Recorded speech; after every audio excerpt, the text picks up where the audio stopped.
اللہ تعالی فی القرآن المجید و فرقان الحمید فاعوذ باللہ من الشیطان الرجیم بسم اللہ الرحمن الرحیم وجعل لکم السمع والابصار والافئدہ قلیلا ما تشکرون وقال تبارک و تعالی تطہیر قلب کی تطہیر یعنی اپنے قلب کو پاک کرنا، یہ بڑا اہم موضوع ہے، بہت تفصیل طلب موضوع ہے، اور اس پر غور و فکر کرنا اور اس پر عمل کرنا اور اس کو اپنانا یہ میرے اور آپ کے لیے بہت زیادہ اہمیت کا حامل ہے۔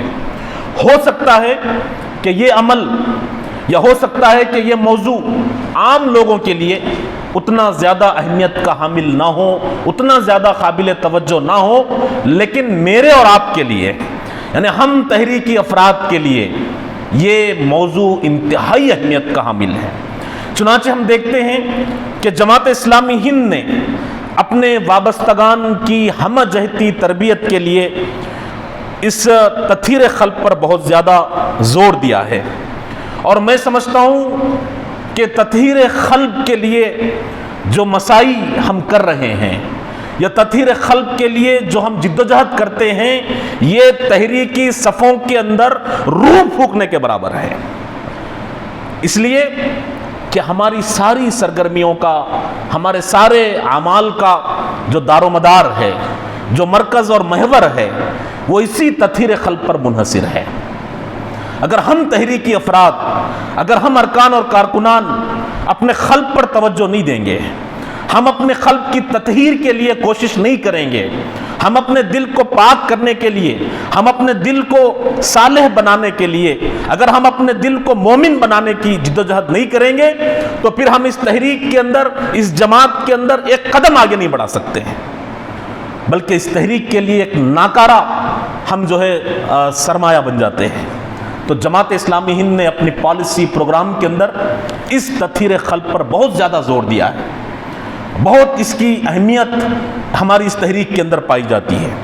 اور میں آپ کو بتاؤں کہ یہ تطہیر قلب کیا چیز ہے، تطہیر قلب کی اہمیت کیا ہے اور تطہیر قلب کی ضرورت کیا ہے۔ دیکھیے قرآن مجید کے اندر بہت سے مقامات پر اللہ تبارک و تعالیٰ نے جو انسانی قلب ہے، جو انسانی دل ہے، اس کی اہمیت کو اجاگر کیا ہے۔ میں نے اپنے گفتگو کے آغاز میں قرآن مجید کی 2 آیات آپ کے سامنے تلاوت کی۔ ایک ہے سورہ سجدہ آیت نمبر 9، جس میں اللہ نے فرمایا کہ وَجَعَلَ لَكُمُ السَّمْعَ وَالْأَبْصَارَ وَالْأَفْئِدَةَ قَلِيلًا مَا تَشْكُرُونَ۔ اللہ نے فرمایا کہ اور تم کو کان دیے، آنکھیں دیں اور دل دیے، مگر تم کم ہی شکر ادا کرتے ہو۔ اور ایک مقام پر اللہ تعالیٰ نے سورہ مومنون میں ارشاد فرمایا کہ قُلْ هُوَ الَّذِي أَنشَأَكُمْ وَجَعَلَ لَكُمُ السَّمْعَ وَالْأَبْصَارَ وَالْأَفْئِدَةَ قَلِيلًا مَا تَشْكُرُونَ۔ اللہ نے فرمایا ان سے کہو کہ وہی ذات ہے جس نے تم کو پیدا کیا اور تمہیں کان، آنکھ اور دل دیے، مگر تم کم ہی شکر ادا کرتے ہو۔ تو یہ اللہ تبارک و تعالیٰ کی وہ نعمتیں ہیں جو انسان نے اس کو عطا کی ہیں، لیکن انسان ان نعمتوں پر بہت کم ہی توجہ کرتا ہے، مگر انسان ان نعمتوں کا کم ہی شکر ادا کرتا ہے۔ جیسے ہی نعمت کا تصور ذہن میں آتا ہے، جیسے ہی کوئی نعمت کہتے ہیں تو نعمت کا جو تصور ہمارے ذہنوں کے اندر ہے وہ یہ کہ آدمی کے پاس خوب دولت آ جائے، آدمی کے پاس ایک بڑا عالیشان مکان آ جائے، عالیشان اور عمدہ ایئر کنڈیشن گاڑیاں، اس کا تصور ہمارے ذہنوں میں آتا ہے، بہت سارے بینک بیلنس کا تصور ہمارے ذہن میں آتا ہے، اور ہم سمجھتے ہیں کہ یہی نعمتیں ہیں، یہی انسان کے لیے بڑی نعمتیں ہیں۔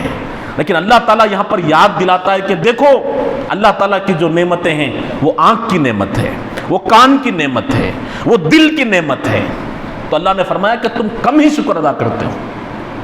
آپ کسی اندھے سے، کسی نابینا سے پوچھئے کہ آنکھوں کی کیا قدر و قیمت ہے، آپ کسی بہرے سے پوچھئے کہ کان انسان کے لیے اللہ تعالیٰ کی کتنی بڑی نعمت ہے، کیا یہ اللہ تعالیٰ کی نعمتیں نہیں ہیں؟ تو اللہ تعالیٰ نے انسان کو جہاں یہ نعمتیں عطا کی ہیں، وہیں دل جو اللہ تعالیٰ نے انسان کو دیا ہے وہ بھی ایک بہت بڑی نعمت ہے۔ اور ہم دیکھتے ہیں کہ قلب کا جو لفظ ہے اردو زبان میں دل کے لیے عام طور پر بولا جاتا ہے، اور یہ قلب عربی لفظ ہے، اور قلب کی جمع قلوب ہے. اور قرآن مجید میں جو لفظ قلب یا دل کا استعمال آیا ہے وہ مجرد یا اضافت کے ساتھ تقریباً 132 مرتبہ آیا ہے. اور قلب کے معنی ہیں حرکت کرنا، الٹ پلٹ کرنا، ایک حالت سے دوسری حالت میں کرنا. اور ہم دیکھتے ہیں کہ قلب جو انسان کا ہوتا ہے یہ مستقل حرکت میں ہوتا ہے اور ایک حالت میں نہیں ہوتا، اسی لیے اس کو قلب کہتے ہیں. اور قلب کا جو ہم معنی لفظ ہے عربی میں وہ ہے فؤاد. اور سورہ نجم میں ہے کہ اس نے جو کچھ آنکھوں سے دیکھا دل نے اسے غلط نہ کہا. اور قرآن مجید میں فؤاد اور اس کی جمع افئدہ، افئدہ کا جو لفظ ہے وہ قلب کے لیے، اس کی جمع کے لیے بولا جاتا ہے. اور اس لفظ کا افئدہ کا استعمال تقریباً 16 مرتبہ قرآن مجید کے اندر ہوا ہے. تو سمع، بصر اور فؤاد یہ اللہ تعالیٰ کی خاص نعمتیں ہیں. یعنی سمع سننا، بصر یعنی دیکھنا، اور فؤاد یعنی قلب، دل، یہ اللہ تعالیٰ کی خاص نعمتیں ہیں. اس لیے کہ انسان ان کے ذریعے اشیاء کا علم حاصل کرتا ہے. اگر یہ نعمتیں نہیں ہوتی تو پھر انسان کوئی علم حاصل نہیں کر سکتا تھا، اسے کسی چیز کی دنیا میں پہچان نہیں ہو سکتی تھی. اسی لیے ہم عام طور پہ کہتے ہیں کہ آپ نے سنا ہوگا ایک انگریزی کوڈ ہے کہ senses are the gateways of knowledge. جو انسان کے حواس ہیں، جو حواس سے خمسہ ہیں، وہ علم کے دروازے ہیں. جو علم انسان کے اندر داخل ہوتا ہے وہ انہی چیزوں سے داخل ہوتا ہے. تو یہ جو ہے قرآن کے اندر تقریباً 16 مرتبہ فؤاد کا لفظ استعمال ہوا ہے.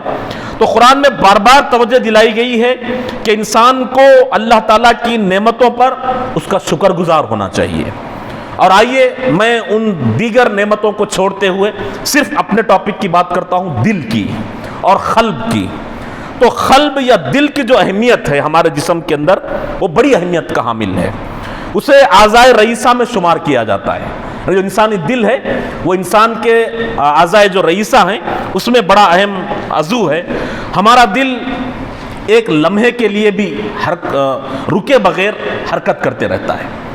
24 گھنٹے نہیں بلکہ پوری زندگی جب تک انسان کی سانس چلتی ہے وہ چلتے رہتا ہے، حرکت کرتے رہتا ہے.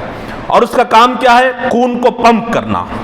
یعنی جسم کے اندر جو خون کا دوران ہوتا ہے، ہم دیکھتے ہیں کہ خون جب پمپ ہوتا ہے تو جو خراب خون ہوتا ہے وہ دل میں خون لے لیتا ہے، اس کو پھر اس کو صاف کرتا ہے اور صاف خون کو جسم کے دیگر حصوں تک پہنچاتا ہے. تو یہ دل کے افعال ہیں اور اس کے ذریعے سے انسان کی زندگی قائم ہے. ہم دیکھتے ہیں کہ اگر دل انسان کا کسی خامی کا شکار ہو جاتا ہے، کسی خرابی کا شکار ہو جاتا ہے تو انسان کی زندگی خطرے میں پڑ جاتی ہے. اور اس کی حرکت بند ہو جائے تو انسان موت کے آغوش میں پہنچ جاتا ہے. جیسے ہی انسان کی قلب کی حرکت رک گئی، ہم دیکھتے ہیں کہ انسان کو کوئی چیز موت کی آغوش میں پہنچنے سے نہیں بچا سکتی ہے. اس لیے ہر انسان کی خواہش اور کوشش ہوتی ہے کہ اس کا دل ٹھیک طریقے سے کام کرتا رہے. وہ اس کے لیے بہت احتیاط کرتا ہے. اگر کوئی خامی پیدا ہو جاتی ہے تو اس کے علاج کے لیے بہت کوشش کرتا ہے، آگے بڑھتا ہے. تو یہ دراصل انسانی جسم کے اندر دل کی اہمیت ہے اور یہ مادی اعتبار سے ہے. لیکن اگر ہم تھوڑا سا روحانی اعتبار سے دیکھیں، باطنی اعتبار سے دیکھیں تو بھی ہم دیکھتے ہیں کہ دل کی بڑی اہمیت ہے.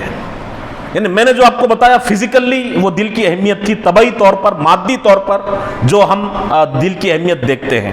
لیکن اگر آپ باطنی طور پر دیکھیں، اگر آپ روحانی طور پر دیکھیں تو دل کی جو اہمیت ہے میں وہ آپ کو بتاتا ہوں کہ دل وہ جگہ ہے جہاں ایمان پنپتا ہے. دل کا جو اصل مرکز ہے وہ ایمان کا جو اصل مرکز ہے وہ دل ہے. دل ایمان دل کے اندر پنپتا ہے اور آدمی کو ہدایت دل میں ملتی ہے. جب تک انسان کا دل ہدایت کو قبول نہ کرے تو وہ ہدایت پر نہیں آ سکتا ہے. پھر گمراہی، ٹیڑھ اور برائی یہ بھی دل میں ہی ہوتی ہے. اور عقل اور فہم، سوچنے اور سمجھنے کی جگہ بھی دل ہی ہے. دل یاد دہانی کا مقام ہے. اسی لیے کہا گیا کہ اللہ تعالیٰ تمہاری صورتوں کو نہیں دیکھتا ہے بلکہ تمہارے دل کو دیکھتا ہے. اللہ تعالیٰ کی جو نظر ہوتی ہے وہ تمہارے جسم کے اوپر، تمہارے کپڑوں کے اوپر، تمہارے چہرے کے اوپر نہیں ہوتی ہے، بلکہ اللہ تعالیٰ تمہارے دل کو دیکھتا ہے، تمہارے دل کی کیفیت کو دیکھتا ہے۔ اور دل کا بھی زنا ہے، جیسے انسان کا جسم زنا کرتا ہے، دل بھی زنا کرتا ہے۔ اور دل کا زنا کیا ہے؟ دل کا زنا یہ ہے کہ دل کے اندر ناجائز اور بری خواہشات کو پنپنے دیا جائے، یہ زنا ہے دل کا۔ پھر وسوسوں کی جگہ بھی دل ہی ہے، دل ہی وہ مقام ہے جہاں پر انسان کے اندر اچھے یا برے وسوسے جنم لیتے ہیں، وسوسوں کو دل پیدا کرتا ہے۔ اور علم دل سے مربوط ہے، اور دل دیکھنے کا بھی کام کرتا ہے۔